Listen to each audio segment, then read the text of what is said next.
Welcome back to the Rollup High Roller community. As always, nothing on the Rollup is to be construed as financial advice. We are just some educators in the DeFi space. Toss us a quick like, give us a share, a repost, send it to a friend who may want to watch this, and finally, give us a sub or a follow. It means the world to help support credibly neutral educational content in DeFi.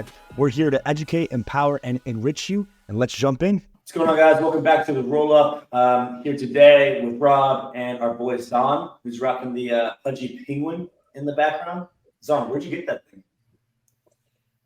Just picked it up at Toys R Us for Christmas. I bought a bunch of them for my family members and don't even know it's crypto related, just cute little plushie. That's how we proliferate secretly. Did any of them sign on to the world? I think a couple did the scan and then lost after there, got lost. But it'll happen. Yeah, I think they're trying to make it easier. Yeah, nice, man. Well, you have quite an interesting background as far as coming into crypto. Obviously, you're a giga computer programmer scientist, bro. Not sure if you addressed yourself as that, but here I am. So I'd love to give your our community just kind of the short and sweet about how you got here, more or less, and kind of what you're working on. For sure. So I went to school in the US. I'm originally from Canada, but I studied computer science and business, stayed a bit to do my master's in CS. And then that was around COVID time. And obviously the bull market was popping off then. So I spent a lot of time in EVM land, just shitcoining, farming yams, having a good time. And I was looking to come into crypto from a builder's perspective since I was a software engineer in Web2 land. But I was getting bored, making a widget or building a small little piece of infrastructure within a large company, and wanted to do something a bit more interesting. And crypto has always just been so entertaining. Like, aside from the fact that we're building the new internet and monetary policies and like Rails, it's just such a fun environment to be in. Like 6 months ago, all of us were betting on hamster racing. Like, there's nowhere else that is going to happen. And so I fell in love with the idea of app chains and the belief that you can vertically integrate what you're building into the entire tech stack. And so Cosmos ecosystem at the time was like one of the biggest pushers of that narrative. And so I joined Terra as a smart contract developer back in the day to learn early and figure out what it's like to build in this space. So I was a smart contract dev. I helped build out a few dApps within the ecosystem. And then I left to start my own project within the Cosmos space. Unfortunately, we shut that project down shortly after we launched it. And that was when there was massive drawdowns just happening throughout crypto, whether that was the Terra collapse, the FTX collapse, like 3AC, Genesis, shit was hitting the fan. And it would have been a bit irresponsible to launch something without understanding the full ramifications of what was going to happen. So it took some time to reflect, figure out what I wanted to do next. And I really understood that there was many problems that we saw within the Cosmos ecosystem that were proliferating, like fragmentation. There's many different maintainers for the same pieces of infrastructure, all these different wallets, like various types of bridges for the same tokens. And it just created like a pretty complex user experience. And fundamentally, it was pretty difficult to spin up a Cosmos chain. You have to bootstrap a validator set. You have to inflate your token supply to pay out to these validators. You have to maintain a bunch of infrastructure like IBC relays. And this was around the time that modularity and rollups as a service were starting to pick up. We saw like the OP stack, which was an incredibly simple way of building application chains, building rollups on Ethereum, come to light. But the problems with it still reflect some of the problems we saw within Cosmos. You don't really have fungibility between these rollups. You need to talk to third-party service providers when it comes to figuring out who's going to be your instant bridge provider. What about Oracle access? You can only use the EVM, which we all know has some problems. And essentially, me and Stan, who's also part of the founding team at Initia, decided we wanted to build a full in-depth solution to these problems that we had seen in the past, while allowing teams to spin up new app chains much more easily, like you can do in the OP stack, but ensuring all these problems were solved from day one. And so that's how we started putting together Initia. Yeah. Very cool. And today, Initia is solving these problems, helping developers launch their app chains. How do you imagine app chains will reshape this landscape? How do you envision this will change the world essentially? Yeah, I think this is one of the parts that modularity touches on in general, and just the belief that you can have full flexibility and customization of what you're trying to build, and allowing you to vertically integrate into your tech stack through an app chain really lets you build the most powerful applications that can exist, rather than that just being focused on the smart contract layer. But it also really helps with things like scalability. If we're ultimately trying to reach, billions of users worldwide, it doesn't particularly make sense to do all of this on one central system. Execution should be split out into various different layers. And so at Initia, we're trying to make sure that this is possible and done in the most lightweight way, while giving developers the freedom to do what they need to do, but also ensuring from a UX perspective, users don't have to deal with the UX hurdles that would come with having hundreds of blockchains in the future. And that's why at Initia, what we essentially wanted to do was rebuild the entire architecture stack from end to end. So that means Initia layer 1, optimistic rollup framework that's built in the Cosmos SDK. So it's essentially VM agnostic. Layer 2 implementations that are a full-fledged Cosmos SDK chain. So you can use any parts of a Cosmos module, like native account abstraction, authz, Skips POB module. You can change your gas fees. You can port something like Osmosis or DYDX, but also ensuring that teams that come from various smart contracting frameworks are able to take advantage of what we're building. So we integrated the Move VM, the EVM, and WASM VM on top of these layer 2s. So teams can pick whatever smart contracting framework works best for them. And then not only have we rebuilt the entire architecture stack, we made sure to rebuild the product stack as well, because when you're building a piece of infrastructure, developers are not your only customers. Ultimately, your end customers are the users. And so we need to make sure that for them, using these products is as simple as possible. And that means, what does the Explorer system look and feel like? What does connecting to wallets and using wallets in a multi-chain way look and feel like? What does bridging around this environment and moving from rollup to rollup, or even external ecosystems look and feel like?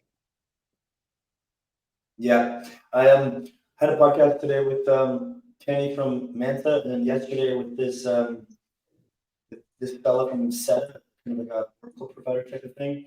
And basically, we came to that chain abstraction is like the biggest thing for modular blockchains to thrive in the future.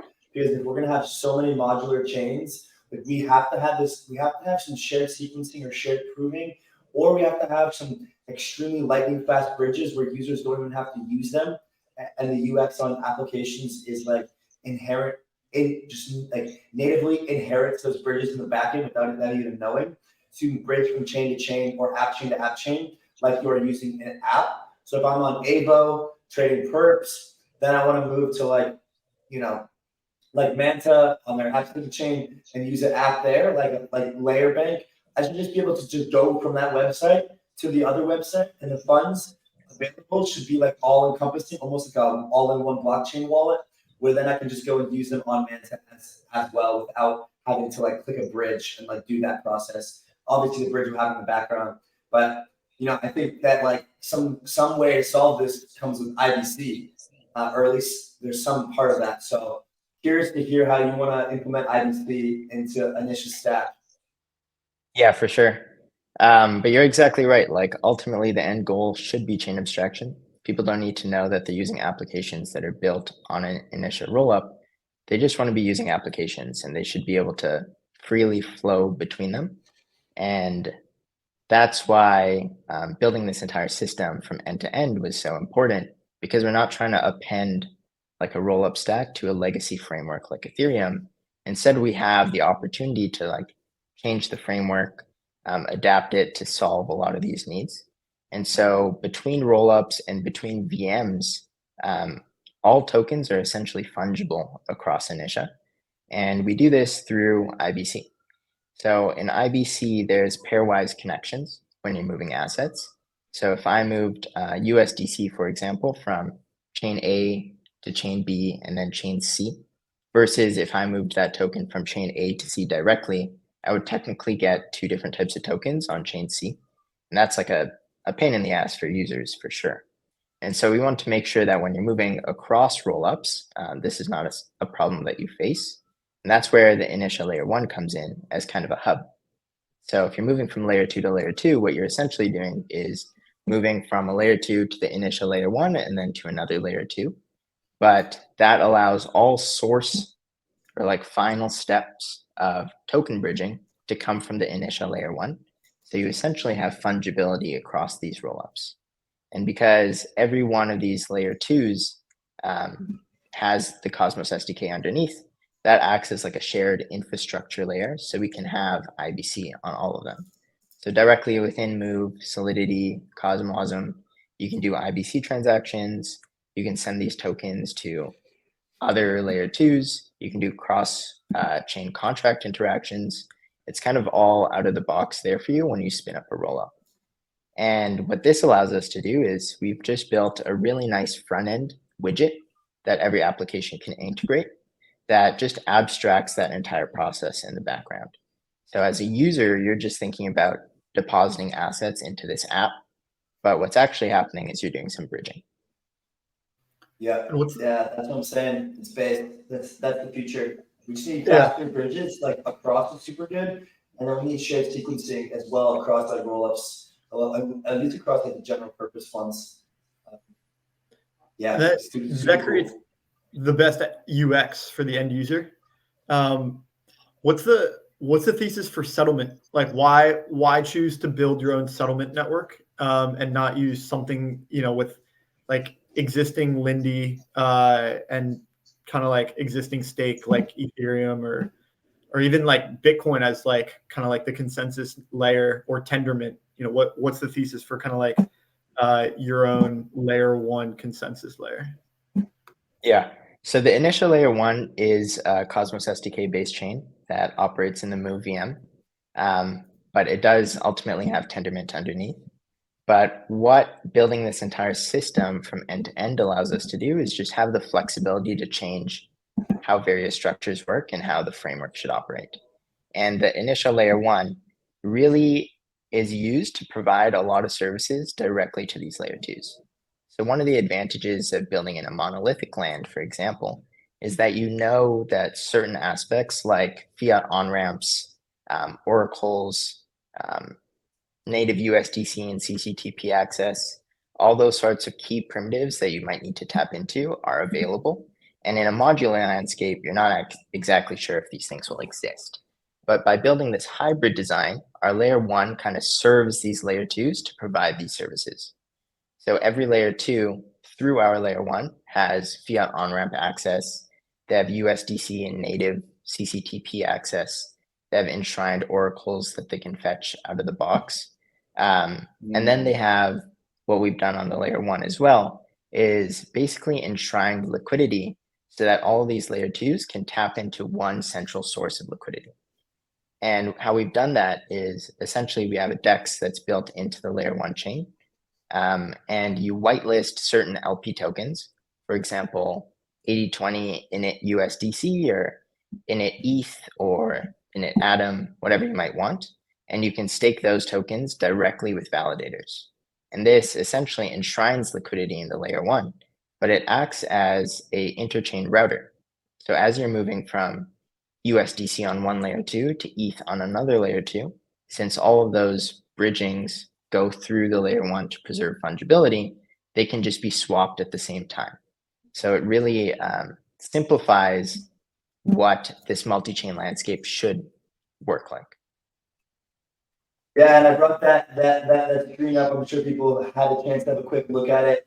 But it basically describes Initia with some key differences, being that, like what you just mentioned, I realized that enshrined oracles and CCTP are two really sick parts of the stack that are like slept on. And then like now, Berachain, this proof of liquidity, and now kind of your formation of it as well. The reason I have Ethereum there as like my preferred settlement layer is just because of the security properties and the decentralization of it.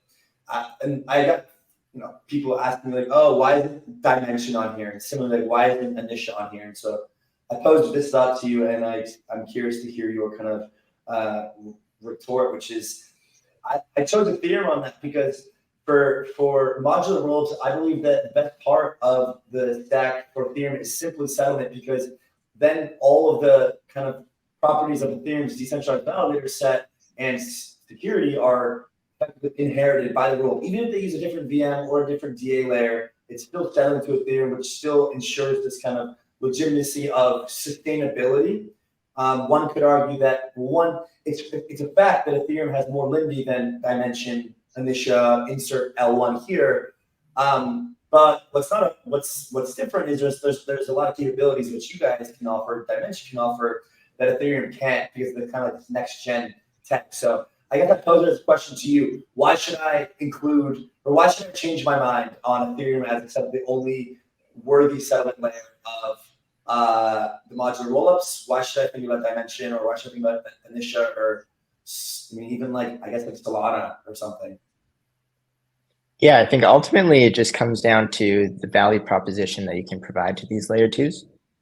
Like there's just a slew of problems that you wouldn't be able to address by building this on top of Ethereum, because it's just frankly inflexible. And you're always going to be confined to how the EVM operates. So building this entire structure from end to end has really allowed us to reshape this system.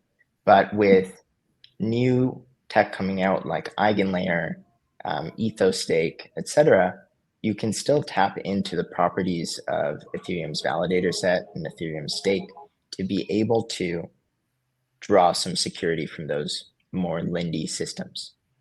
So I don't think it is necessarily a hard choice between choosing one settlement layer or another settlement layer.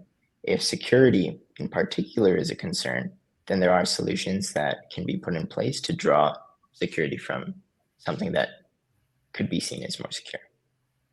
Yeah. What also is super handy. To your first point, though, like I still prefer an alternative VM rollup, something to do with Ethereum, because I still get all the capabilities of that virtual machine, even if I'm still selling to Ethereum. Or do I not? Like if I'm like Eclipse is like an SVM based rollup. If they select it for DA and they settle to Ethereum, that to me is golden. It might be golden, but Eclipse, for example, then would have to go and contact a lot of third-party services to basically get their ability to move elsewhere, so like instant bridging, oracles, USDC access, unless they want users to wait 7 days. And Eclipse can definitely probably do that because they're massive. But the vast majority of teams and people that want to launch rollups might not be able to have that bargaining power. And so there are trade-offs to be made. But for the vast majority of cases, I think that an all-in-one solution can provide a lot more options. And what's also interesting, no worries. And the decentralization, it's also a matter of progressively decentralizing every settlement layer as well. Of course. What's also interesting is we're able to use our main token in a much more interesting way, so that we essentially give back to these layer 2s, right? Rather than if you're building something on Ethereum only, then Ethereum is never really going to give you something in return aside from the security that you might inherit.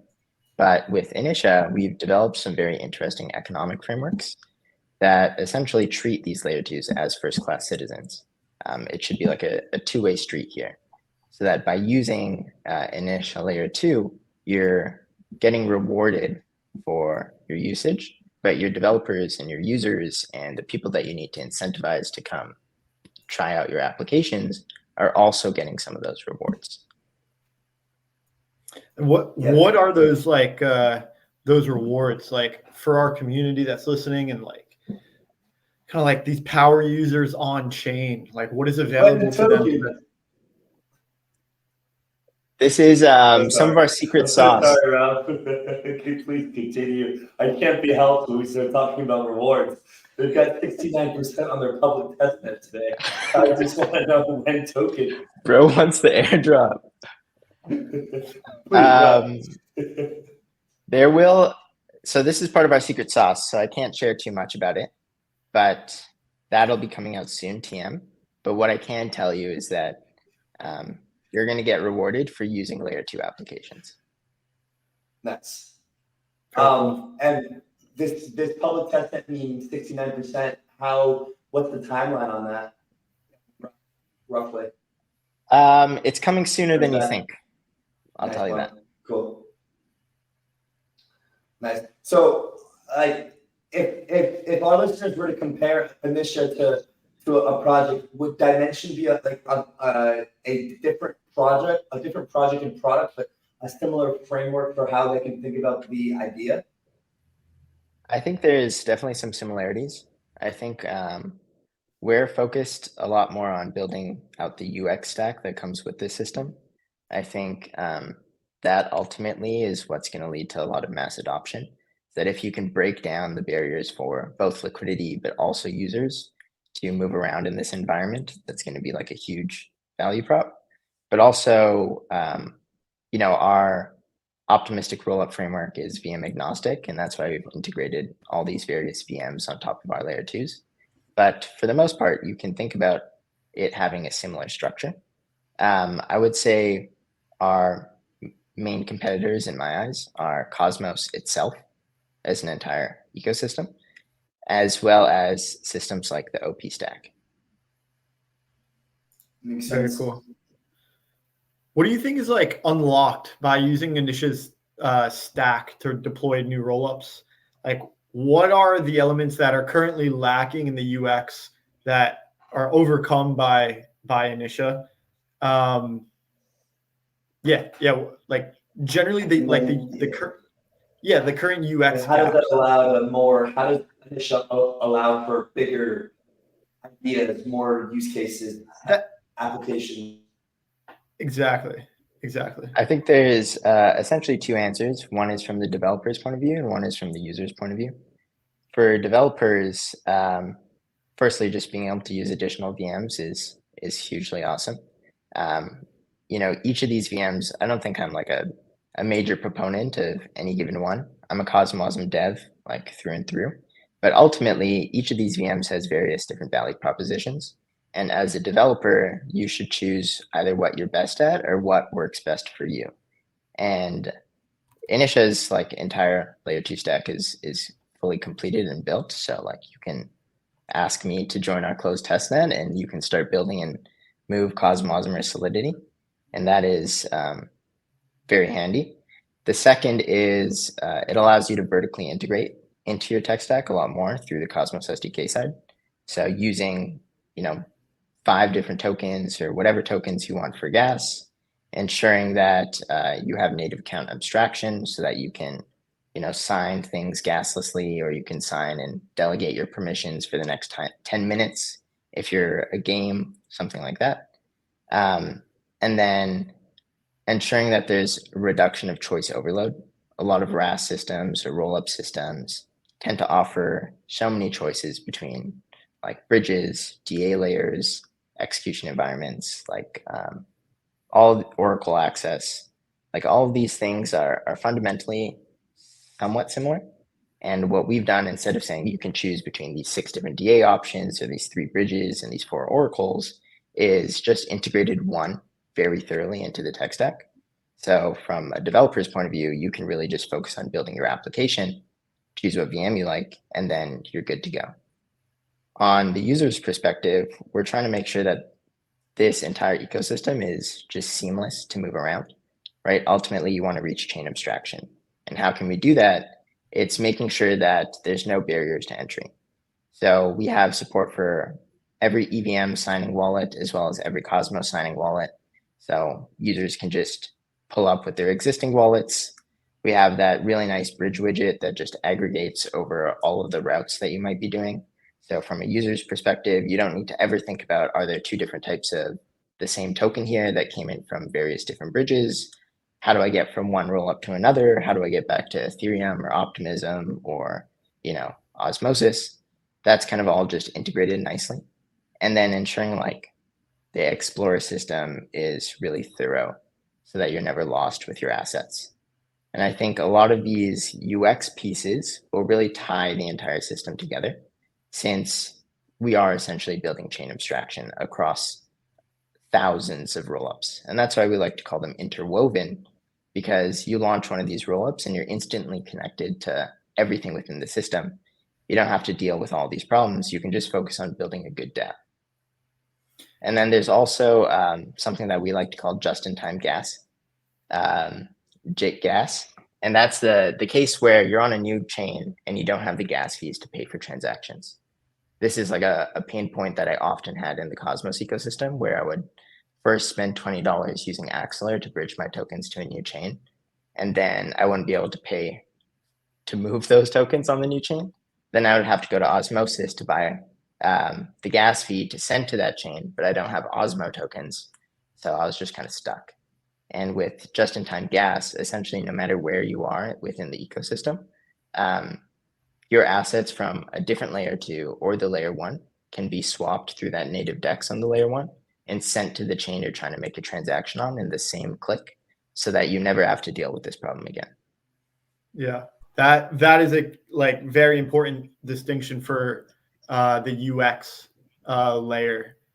If we're gonna impact the normal world here and really reach a significant population, people aren't gonna even know what gas is. Exactly. I wonder how long it'll take before we get to a point where we are totally gas abstracted. And I think that'll coincide with some significant adoption. I think yeah, one of the it's very cool. What's that? One of the points on there is, by being able to choose your own gas token, these layer 2 applications can, firstly, they're much faster than a layer 1, but also they can really improve their UX. If you imagine a perpetuals market where you're using USDC as the main coin for all your trading, if that layer 2 just made USDC as gas, then users that onboard, whether that's a fiat on-ramp or they've bridged from a different ecosystem, they don't need to think about gas in any way, shape, or form. When they're making trades, they're just using the exact same balance. And just the thought of having to hold 2 tokens in your wallet is a pain.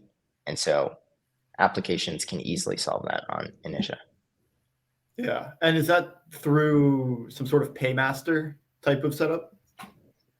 No, so in the Cosmos SDK, you can actually just set multiple fee denominations to be used.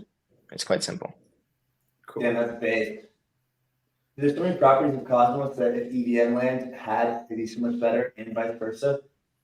It's like a race to put these all together. It was too early. Yeah.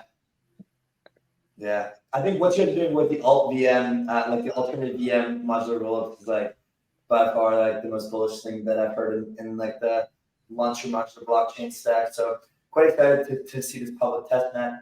And as we kind of wrap up, where can our audience find you?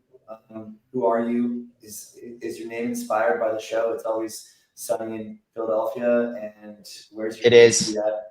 I went to school in Philadelphia, so I was an avid fan of the show, of course. But you can find me on Twitter at It's Always Zani, and then you can follow Initia at Initia FDN. Nice. I got one more question here before we close it out, which is that you're building this this ecosystem, and I'm curious if you were to build an application on some hypothetical ecosystem, what application or type of application would you choose to build? What application would I choose to build? I would actually probably build a game. So I have always been a DeFi guy, and the last projects that I was working on were all DeFi focused applications. But I think games are just fun things to do. And I've always had this idea that a very PvP focused game where, as a layer 2, there was like a slew of very PvP games where you could play with other people. You could like bet on people and watch them play. You could bet on your own matches with other people. Would be incredibly fun. Just because I play a lot of PvP games myself. And I think that sort of ecosystem could be pretty sick. And I could Like a just pull up to Andy and non-financialized game. yeah, like just apply a lot of betting principles on top of these games and then have leaderboards. And like even you can incorporate some friend tech key aspects with inverse bonding curves though. So the later people that buy pay a lower price essentially, and the first people pay the most. But those people get like revenues from your betting and your winning. So you can really gamble on people as well.